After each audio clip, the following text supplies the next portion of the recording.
Hey guys, your girl Sheenique B here. I'm back with another video.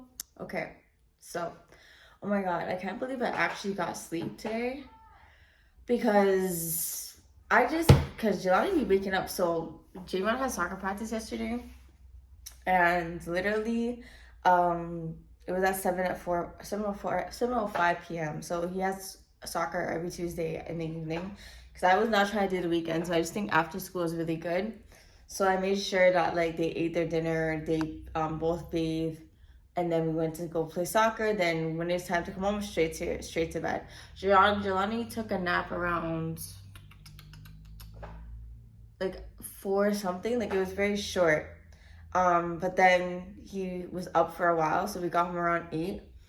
And because usually he'll be sleeping till like 9, at least 9 or 8 if he's sleeping after daycare. So obviously we came home after 8. They went straight to their bed, and he slept through the night. I was like, oh my god. I woke up at 7:30 today, like 7:05 today. I almost thought I missed my alarm, but I didn't. I'm like, he's still sleeping. I didn't wake up in the middle of the night, and I went to bed at like 1 in the morning, like 1:30 in the morning. Like, I was like, wow, I actually feel a little bit rested for once. And then Javion got up. Javion was sleeping for a little bit. Then he was like, it's time to get up. It's school. But yeah, that was, oh my God, that was crazy. And we went to his doctor's appointment yesterday for Jelani. Jelani got his 6-month shot. And so, I told his doctor about like, eating the beef and like stuff like that. And he said, don't stop because, that's gonna happen as normal. He's on solids right now. So just give him prune juice, give him some pear juice, it will loosen the stool. So I was like, okay. So yeah, Jelani's about to get some food soon. I want to have like literally a container full of like his dinner stuff and his little snacks and stuff like that, because I just feel like it's better for him. Like, I just feel like it's better.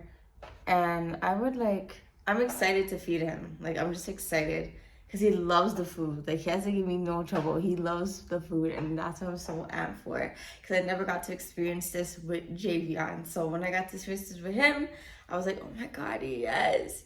And he's getting thicker. He's like 16 pounds now, so he is getting very heavy. I think I'm gonna have to loosen the straps on the car seat for the wagon because they're a little bit tight. He doesn't seem like he's struggling, but he's very like if he's in the car seat, he's like, let's go, let's hurry up. Like, he's like very like, starts making noise, starts screaming because he wants to go. He's kind of like Javion, but his own baby way. If he sees us come inside now, we're all coming inside, and he sees Javion get out, I get out, we're taking out our clothes, he gets mad because he thinks that we're leaving him out. Like, it's so funny. But yeah, so that was just a little update, but Tuesday was a lot. I did too much things on Tuesday. But this video is gonna be on Girl Talk. So the topic for Girl Talk today is how to know if you're a side chick. So a couple of signs from what I experienced. I don't think I ever got that far with me, but just from my recent experience, almost being one, with a guy, like, you're gonna know that you're possibly a side chick if, let's say, for example, they have a friend that they always see that they're not trying to cut off, or they have an ex that they're best friends with that they're not trying to cut off, and they're kind of like still seeing them more than you, or they do things more for them, but they're only coming to you on certain days, they're only doing things for you for certain times, not all the time.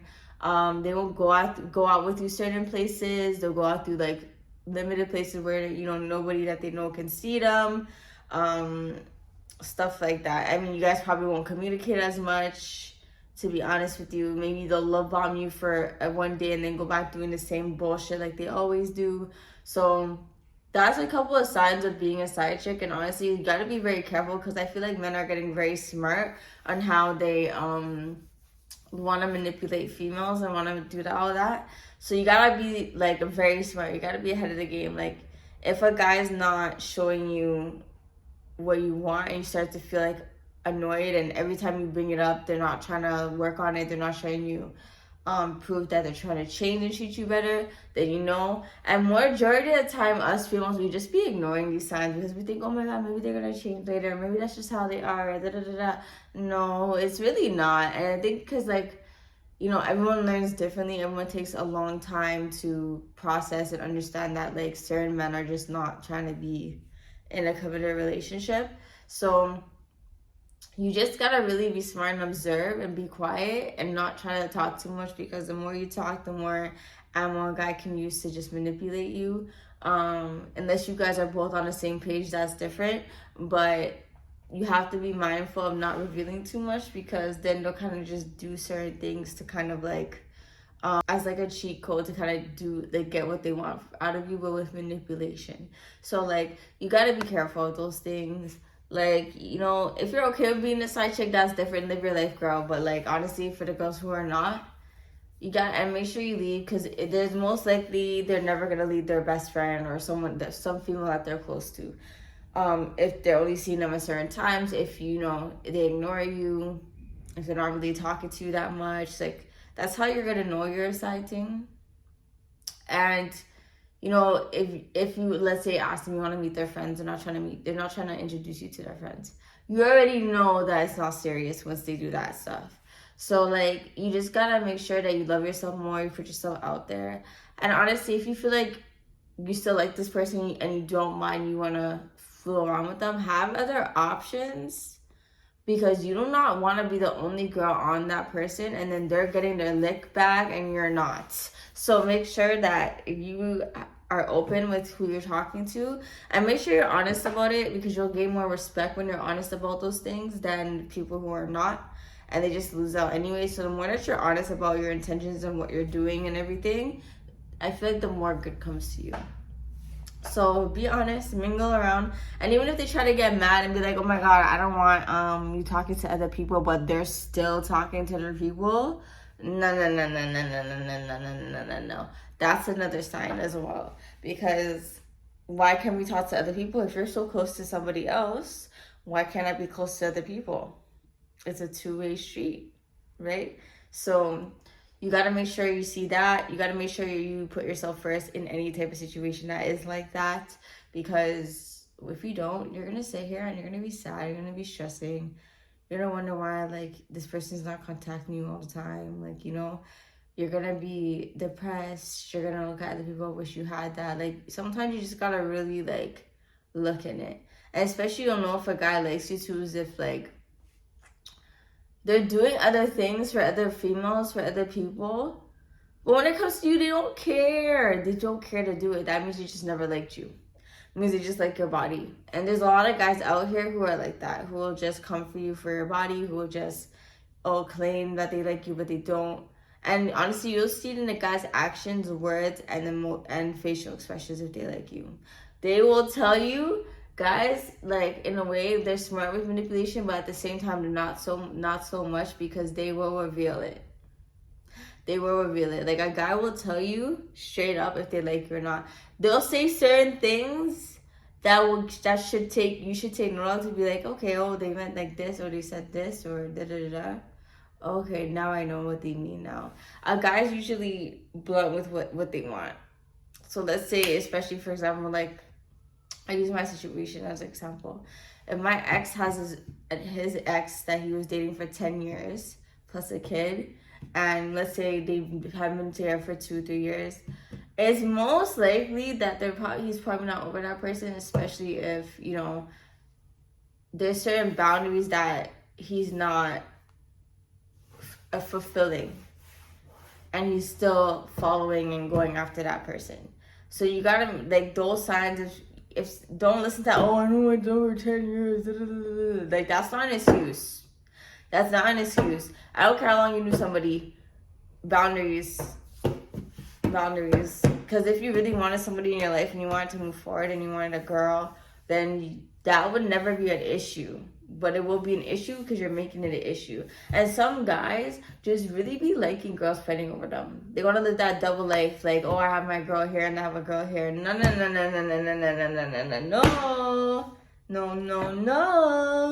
No. So you gotta make sure, you gotta be smart. You gotta analyze situations.